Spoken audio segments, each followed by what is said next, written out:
प्रेक्षकांनो, बयोमध्ये शुभंकरांना शोधण्याचा ट्रॅक छान दाखवला आहे त्यांनी। सुरुवातीला आपण बघतोय की बयो आणि अभिराम मिसिंग कंप्लेंट नोंदवून आलेत पोलीस स्टेशनमध्ये। अभिराम म्हणत असतो, अगं किती दगदग करशील बयो।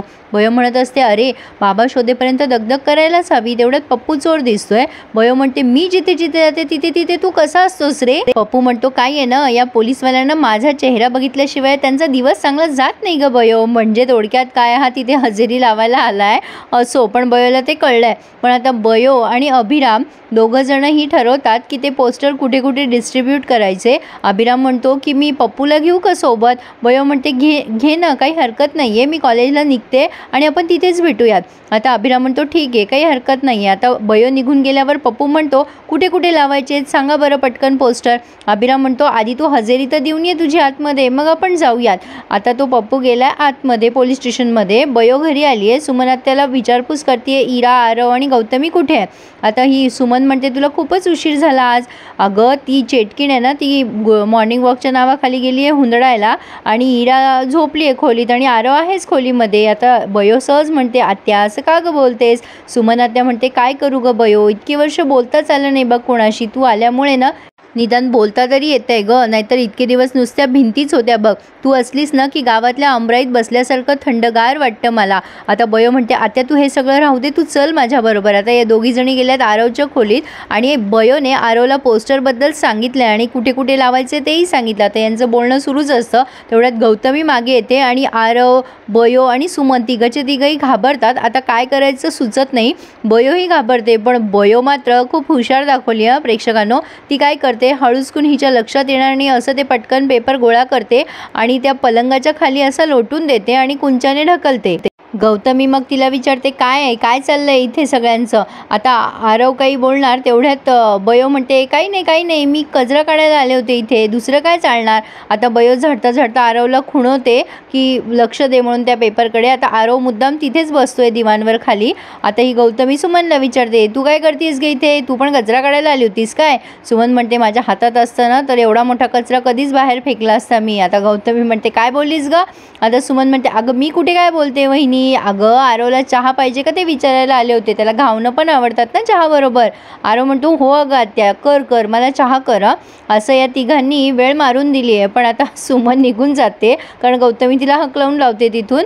आणि मग गौतमी आरवला म्हणते, आरव जरा बाहेर ये, मला तुझ्याशी बोलायचं आहे। आरव म्हणतो, हो मम्मा येतो हं। आता ती बाहेर जात असते स्वतः, पण पुन्हा आरवला दटावून जाते, तुला ये म्हटलं ना बाहेर। मग आरव सुद्धा गौतमीच्या मागे मागे जातोय आणि मग बयोकडे बघतोय। आता बयो त्याला पुन्हा खुणवते की तू जा, मी ठेवल म्हणून ते सगळं व्यवस्थित, म्हणजे ते प्रिंट आउट।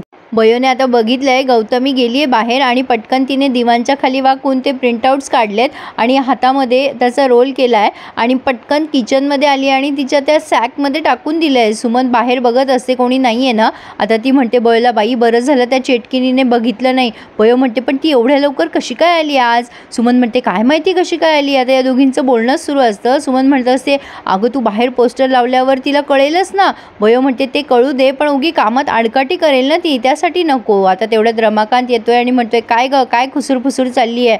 तेव्हा सुमन म्हणते, काय चाललंय आपलं। आणि मग ती पुन्हा वेळ मारून द्यायसाठी खोटं बोलते, अहो काही नाही, किराणा मालाच्या भावाबद्दल डिस्कशन करत होतो आम्ही, 150 रुपये किलो झालाय नाही शेंगदाणा, किती महाग झालंय सगळं। रमाकांत ओरडतो तिच्यावर, चुप बस म्हणतो आणि दूध आणायला सांगतोय त्याच्यासाठी।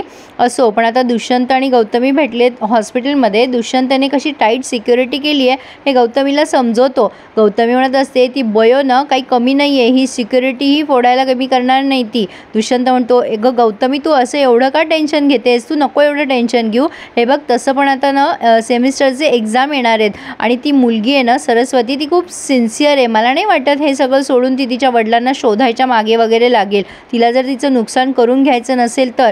आणि you don't worry, Pote sir आणि मी परीक्षेची भीती घालण्यात एक्सपर्ट आहोत, हे सगळं तू माझ्यावर सोड ग। आणि जरा हसली की छान दिसतेस तू, तसंही जास्ती टेन्शन घेत बघितलं ना की हृदयाला चांगलं नसतं गौतमी, शेवटी त्या हृदयात मी राहतो ना.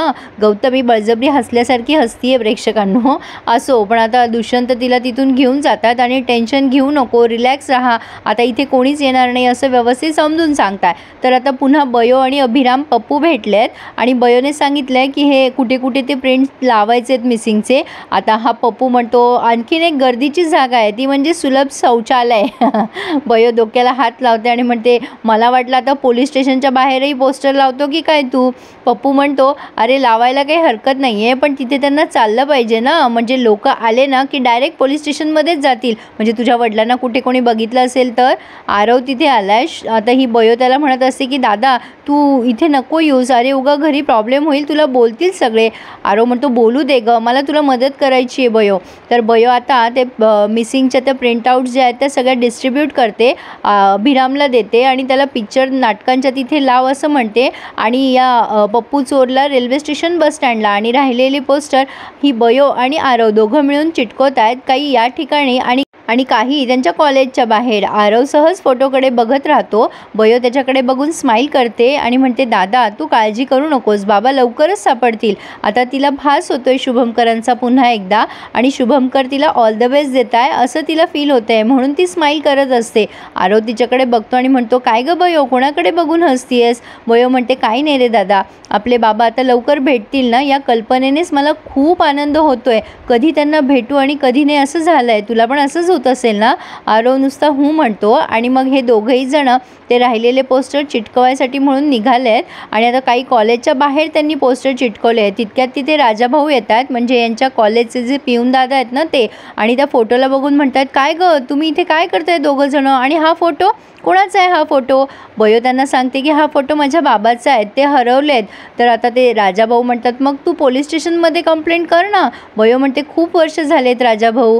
राजाभाऊ म्हणतात अगं मग तेव्हाचं तुम्ही आत्ता का करताय यांची शोधाशोध. बयो म्हणते की ती खूप मोठी स्टोरी आहे, मी तुम्हाला सावकाश सांगेल, फक्त हे कुठे दिसले ना तर प्लीज मला सांगाल. राजाभाऊ म्हणतात हो ग बयो, नको काळजी करू, मी तुला नक्की सांगेल. तर आता पुढे आपण बघतोय प्रेक्षकांनो राजाभाऊ सुद्धा निघून गेलेत. आता बयो म्हणती आरवला की तू जा दादा, उगीच इराने इथे बघितलं ना कॉलेजच्या बाहेर आपल्याला सोबत तर तुला ओरडेल, तू जा. आरव ठीक आहे असं म्हणून निघून गेलाय. पण आता बयोने लास्टवाला प्रिंट तिथे कॉलेजच्या बाहेर सगळे लावून दिलेत. तर इथे त्यांनी हा रिव्ह्यू पूर्ण केला आहे प्रेक्षकांना. ॲटलिस्ट नवीन चांगला काहीतरी ट्रॅक तरी त्यांनी सुरू केला आहे. शुभमकरची शोधाशोध छान वाटतंय बघायला. पण पुढे आपण बघणार आहोत गौतमीने बघितलेच ते पोस्टर शेवटी आणि तिचा चेहरा लाल बुंद झाला आहे, रादर तिला घाम पण फुटला आहे आणि ती तशीच तनतन करत त्या कॉलेजमध्ये गेली आहे आणि हे बयो म्हणून तिच्यावर ओरडती आहे. कदाचित ही हायपर होऊन काहीतरी बचकन बोलून जाईल प्रेक्षकांनो, काय वाटतं तुम्हाला. पण आता सगळेच जण बयोच्या तोंडाकडे बघतात की ही बाई हिच्यावर अशी का डाफरती आहे. आरव त्या लेक्चरर, बाय द वे बयोच्या त्या लेक्चरर खूप भारी दिसतात प्रेक्षकांनो, छान आहेत त्या दिसायला. तर आता ही इरा पण आश्चर्यचकित होतीये की मम्मा हिच्यावर का डाफरतीये. काय वाटतं प्रेक्षकांनो, गौतमी राग काहीतरी बोलेल आणि बयोला काहीतरी क्लू मिळेल असं मला वाटतंय. काय वाटतं तुम्हाला नक्की कळवा आणि प्लीज प्रेक्षकांनो चॅनलला सबस्क्राईब करायला विसरू नका. धन्यवाद.